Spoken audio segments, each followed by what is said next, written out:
Welcome to the Writer's Corner, sponsored by Do-It-Yourself Publishing Software. What we do on this show is talk to writers about different aspects of writing in hopes that we can help our audience to become better writers themselves. Let me talk to you just a minute about Do-It-Yourself software. This is an application that you can use to move your writing into a format that can then be uploaded to Amazon so that you can make a Kindle book. We do classes every month, and this month we'll be doing a class on the 24th from 6:30 to 9. There's more information about that you can get, or you can contact me, Drew Becker at conveymediagroup.com, and that'll get you there. Most of you I've talked to, so you probably know how to contact me. If you're outside the Raleigh area, if you go ahead and write to me there, we'll get in touch with you, because we're setting it up so we can also do this through Google Hangout on Air as we move forward in the summer. So I think that's probably a good introduction for what we're doing. Let me just let you know that I've been writing for many, many years, and so I have a vested interest in helping other people to get themselves published, because there's a lot of information out there that's inside people's heads, and it ought to really be available to other people, and that's why I think publishing is so important. Today, our guest is Jennifer Suarez, a writer, editor, and marketer, as well as a project manager. She started her career in print journalism in Illinois and in Tennessee. In 2007, she moved to Raleigh to work as a web and broadcast producer for NBC 17 News. In 2010, she began her business, The Final Draft, which provides writing, editing, and media relations to individuals and small businesses. She's also the managing editor at the Raleigh Public Record and is co-author of Organizing Paper at Home, What to Keep and How to Toss the Rest. In her free time, she likes to ride her bicycle and talk about downtown Raleigh. Welcome, Jennifer. Thanks, Drew. Nice to be here. Great. I'm so happy to have you here. And we have a few things we want to talk about today. And what I want to start with is to ask you. We had another. Well, first let me talk about this.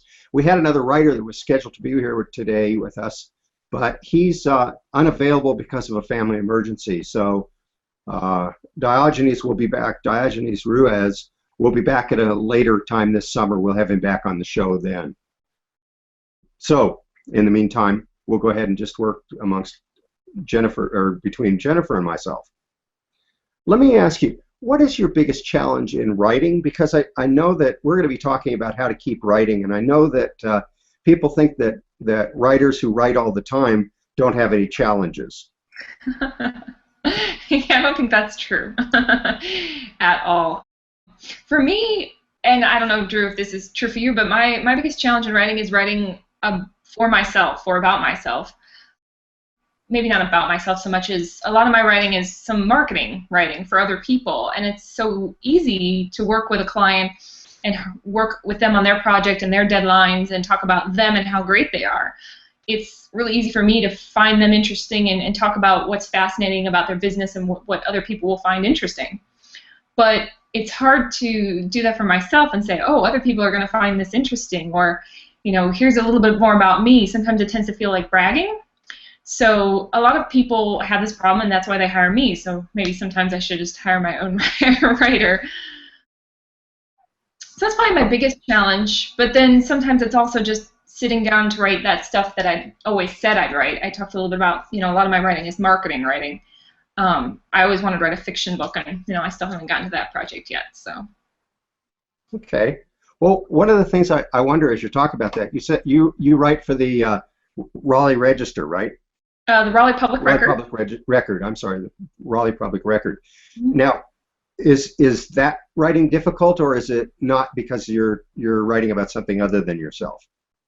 That writing I don't find to be difficult at all. It's a nonprofit online journalism publication about Raleigh news. So first of all, I'm the managing editor, which means most of my time is spent up with other things. I don't get to write that often. But when I do, it's journalism, which is something I was trained in, and you always have the topic at hand, and it's easy to go find people who you interview and talk to about that topic and write up the story. Just so many years of being on deadline and writing news stories, that part comes pretty easily. Well, that's great. That's great. I'm glad to hear that. Okay, I'm going to share a little bit about what's hard for me with writing. There's two things I think that are really significantly difficult for the writer. One is to carve out the time to do the writing, because we get so busy with everything else, especially when we're writing for other people, as you were talking about. And the second thing is really to get focused on what I really want to write. Because when I sit down to write, I sometimes tend to write about a lot of different things when I'm trying to just write about one thing. So if I can narrow the focus of what I'm writing about, it helps me a lot. That makes a lot of sense. I hear that a lot from people. Okay. Do you have any tips about how you start to do your writing, how you get started? Again, different writing, requires different kinds of things with that, but with some of the different kinds of writing that you do you have any tips for the audience about how to get started? Sure. A lot of it, as you point out, is partially dependent on what kind of writing you're doing, but guessing most of our audience members, well, I shouldn't guess, but maybe they're writing something in terms of blog posts or marketing writing. A lot of that starts with research on the topic, and if it's your own company or whatever, you probably know quite a bit about it, but it never hurts to do a little bit more research. Because a lot of times when I get stuck, it goes back to not having enough information.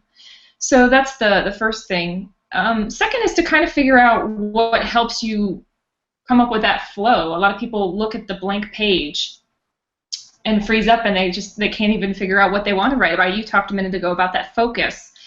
And so maybe starting it with an empty mind and stepping away from everything else you're doing in this busy, crazy world we live in. And if you're working on something at work, maybe shut your door or turn on some music or change the lighting. Kind of find that setting that helps you sit down and be present. I love that phrase. And say, okay, I'm going to work on this and write this.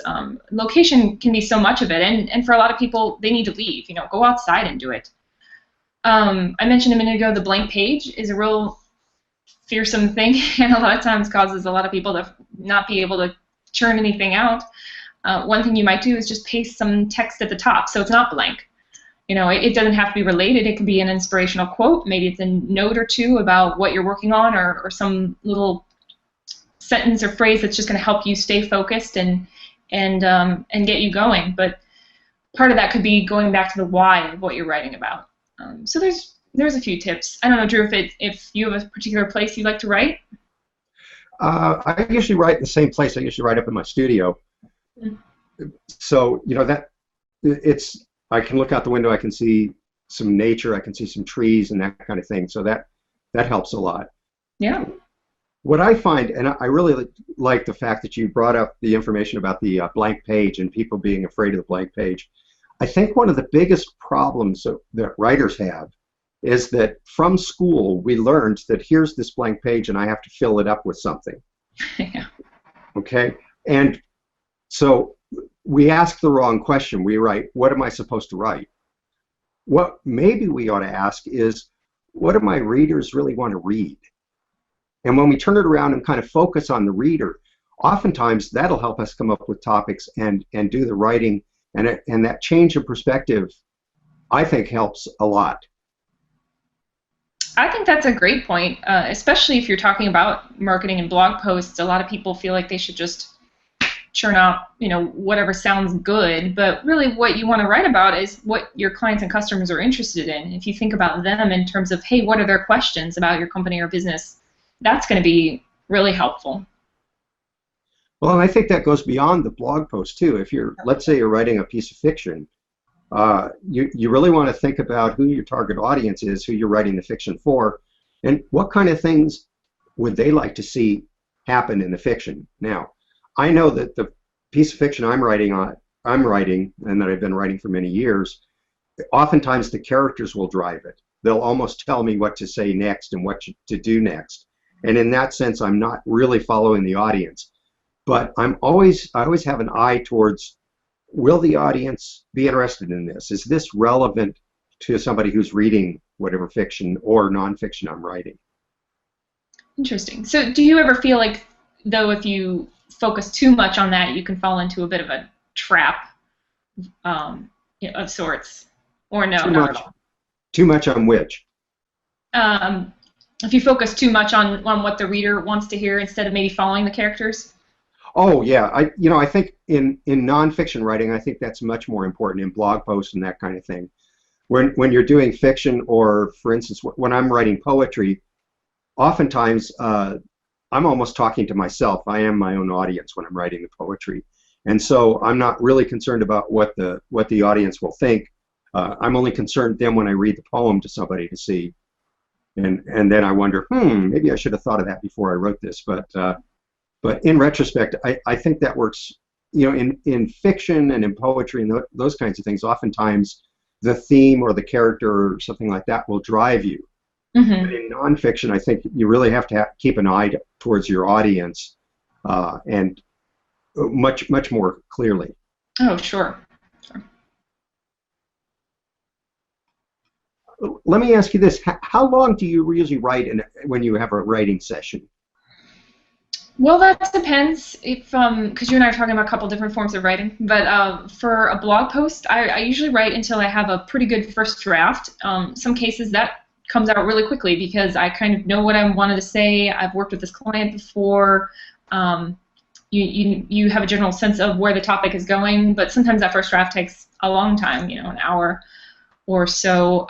If I'm working on a book project, I will set a timer usually, and I will say, okay, I'm going to write for at least an hour. Even if it's terrible, it doesn't matter. You got to put something out. Stephen King's famous for saying, you have to write every day.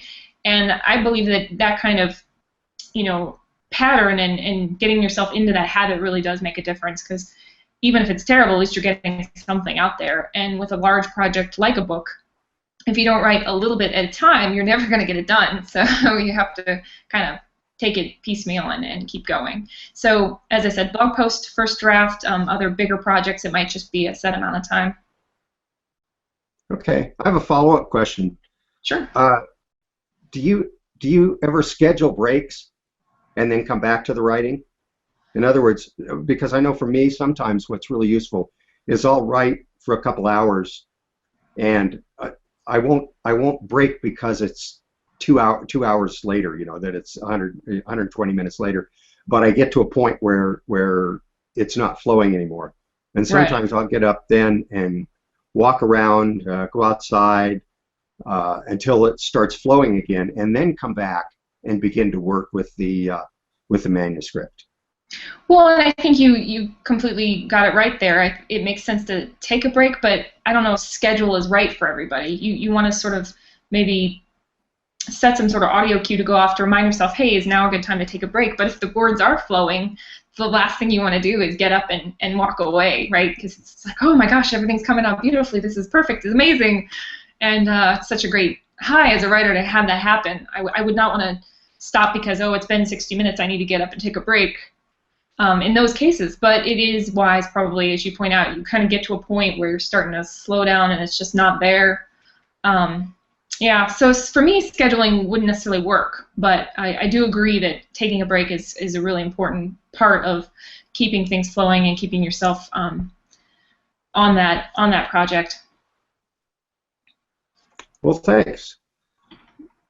Now, here's the probably the question for this session, and that is, when you get stuck, what do you do? Take a break, usually. For me, it's something like taking a walk or cleaning, which sounds really silly, but it's kind of a little bit of physical, but nothing strenuous, and it's not related at all.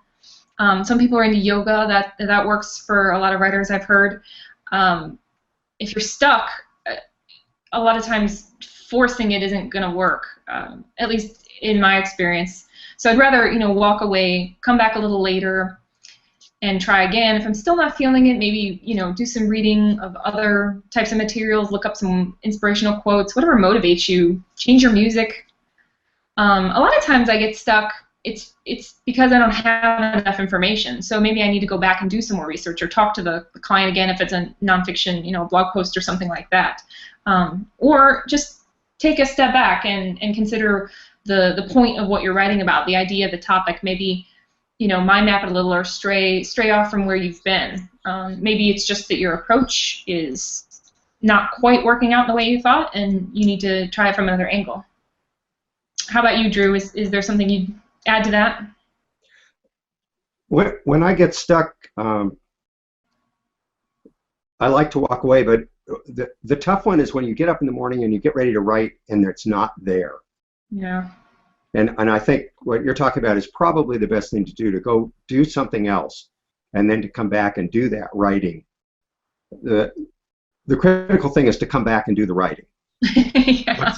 Once you've gone, because there's no end, and I don't know about you as a writer, but there's no end of things that I can figure out to do other than writing. Right, when I'm not in the flow, So absolutely. I think some people have this misconception that just because you're a writer professionally that it's just this easy thing and you sit down at your keyboard and magic happens and next thing you know you're Stephen King or J.K. Rowling and there you go. But I don't think that's it at all. It's sort of a birthing process is once how I heard it described, and I think that's true. It's agony some days, and some days it's amazing. So, like you said, maybe just take a break and come back, but make sure to come back to it. Right. Well, that's to me is quite interesting, and the other thing that I think in terms of getting stuck or getting unstuck, let me put it that way. The other thing that I think is really useful in terms of getting unstuck is to make a commitment to myself that's not really big. So if the writing's not really happening the way I really want it to happen, what I might do is say, okay, then I'm just going to write for 15 minutes.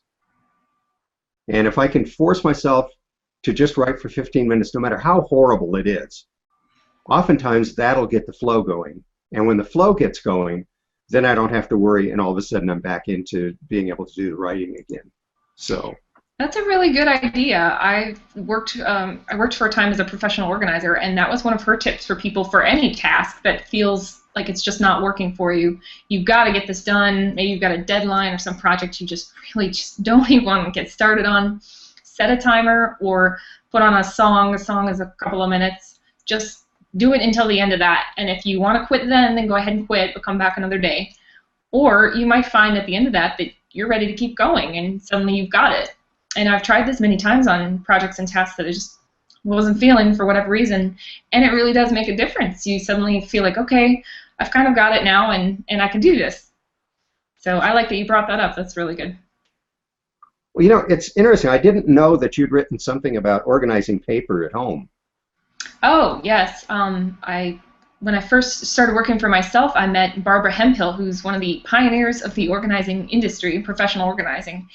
And she and I got together on this project to write a book. She had written this book called Taming the Paper Tiger at Home and Taming the Paper Tiger at Work many years ago, and wanted to kind of do an update, refresh, to kind of keep it more in line with today's internet age. And of course, the second we wrote it, it's now outdated, but it's still got a really great base set of her philosophies that have stayed true for more than 30 years.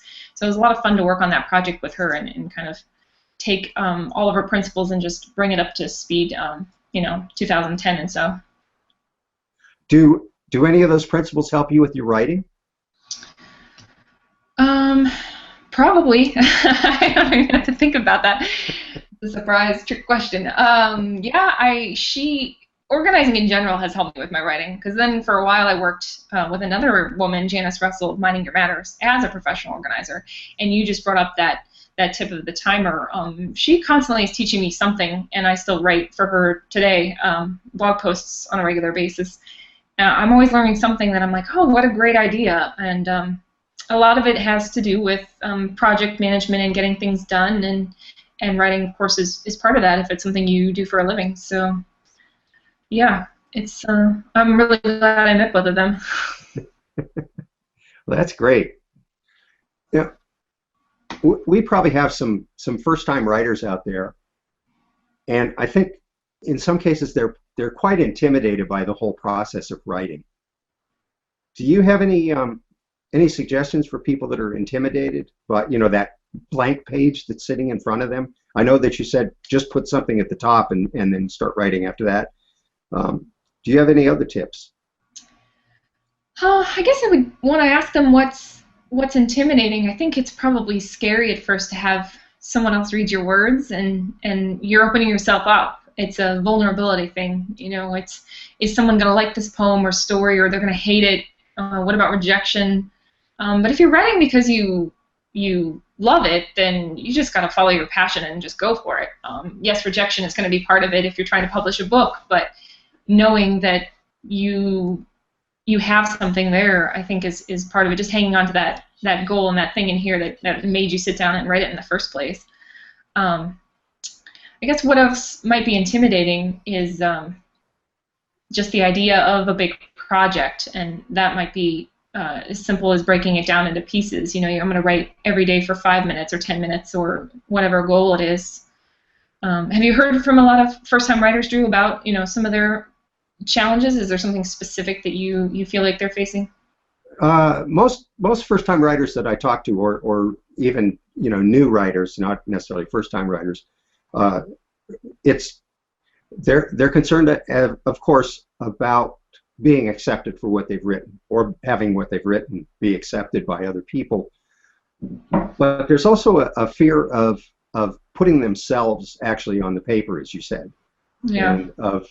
And I remember when I published a book of poems many years ago, back in the 70s, and when I had it, I did it because I had done a reading, and somebody said, "Oh, do you have a book?" And I said, "No," and I thought, well, I'll just do a book. That should be easy. Well, it was not, it was not easy beginning to end, but I learned a tremendous amount from it. And it was what happened was when I had already read the poems in front of people, it was a little easier to write the next poem on paper, knowing that I could stand up and read that in front of people. And I know there are a lot of writers groups where people have a chance to get up and actually physically read or vocally read what they're writing.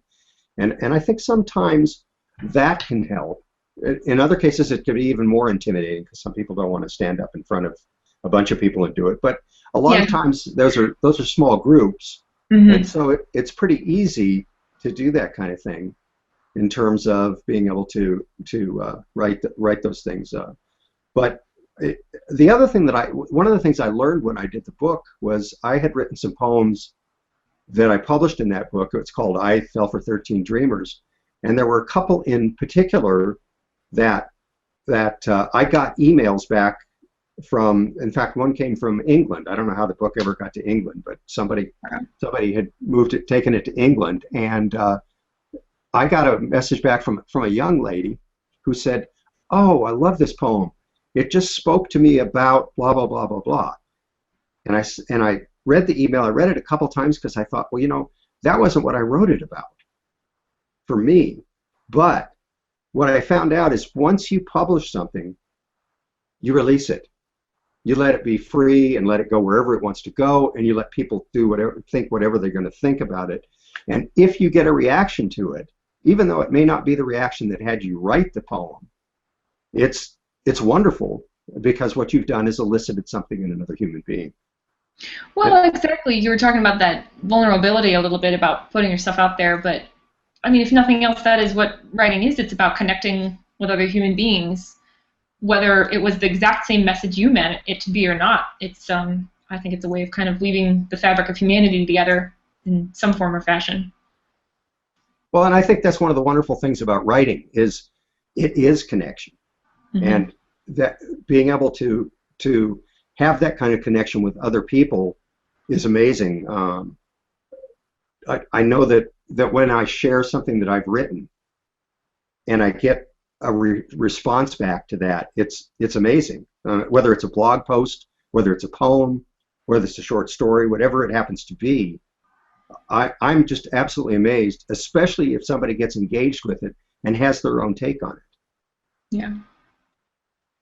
It can be scary, though. I kind of understand. I remember when I first started writing and turning my work into somebody else, and you come back and the red pen mark is all over it, and it's just like, oh my God, it's the worst thing ever. But you get better, and you take the feedback, the good with the bad, and just try to keep going, basically. Well, I think you brought up a great point there about the red pen, and I think this is what's intimidating to a lot of people, is that the last time that they wrote, they turned it in for a grade, and they probably didn't get very good feedback.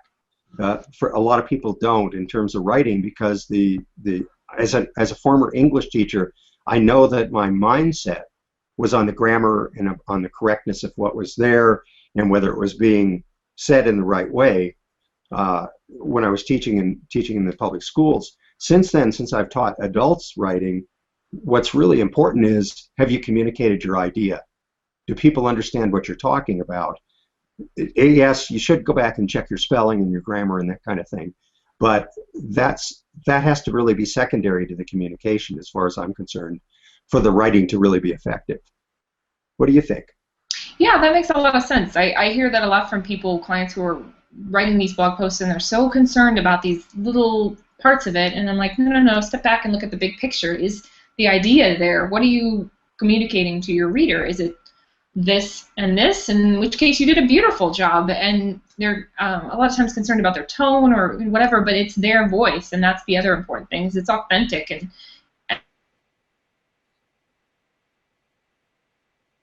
you don't have to force yourself to write English class.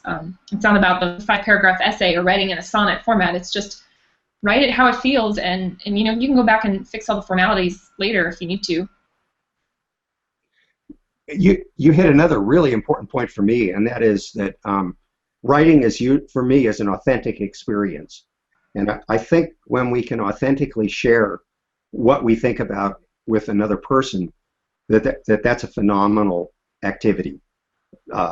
And this is with the proliferation of blogs and people doing all kinds of writing in social media from their own voices. I think this is a wonderful thing, because people are beginning to express things that 30, 40 years ago stayed inside.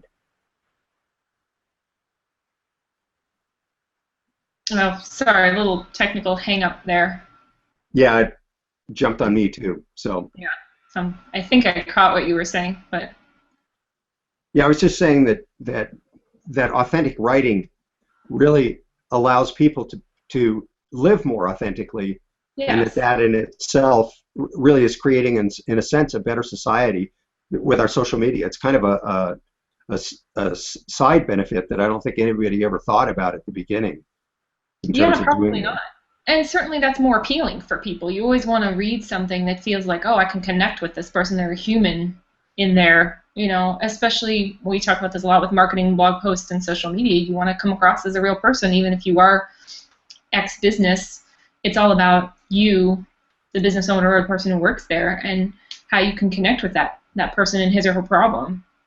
I don't want to buy from, Joe Schmo huge corporation. That just feels so impersonal to me. I'd rather work with local business owner and say, oh, I can walk in your store or call you up on the phone and ask you a question and feel like there's a relationship there. And I think that's been true for a long time, but certainly current situation with internet and social media and blog posts have kind of brought that out, as you're talking about.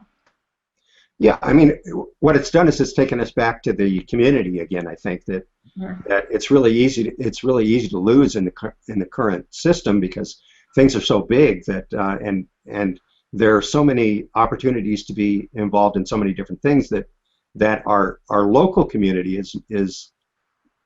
we've kind of redefined it in terms of the internet in such a way that there are people that, well, let me put it this way, there are people that I know through the internet and through their blog posts better than people that I meet live, because they're writing from their voice and they're really sharing important kinds of things.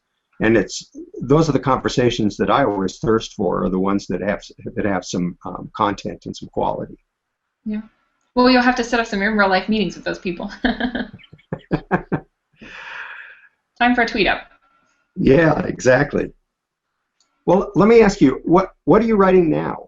Are you writing anything besides your blog posts that you'd like to share with us?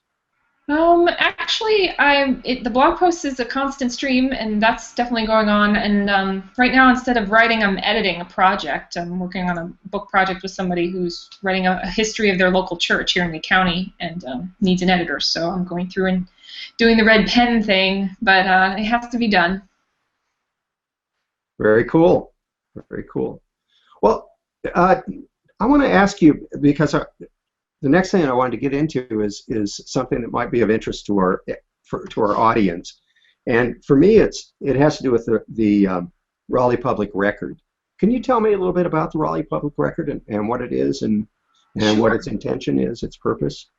It's online, nonprofit news organization. Donate today. Its purpose, it got started, Charles Duncan, the editor, started it back in 2008, and his goal was basically to kind of fill in the gaps with the News and Observer in Raleigh and WRAL. They kind of have their own thing they do, and that's fine, no competition expected. We just wanted to fill in the gaps and make sure someone's always covering City Hall and going to the Planning Commission meetings, even though they're really boring, and making sure that there's that watchdog role being served.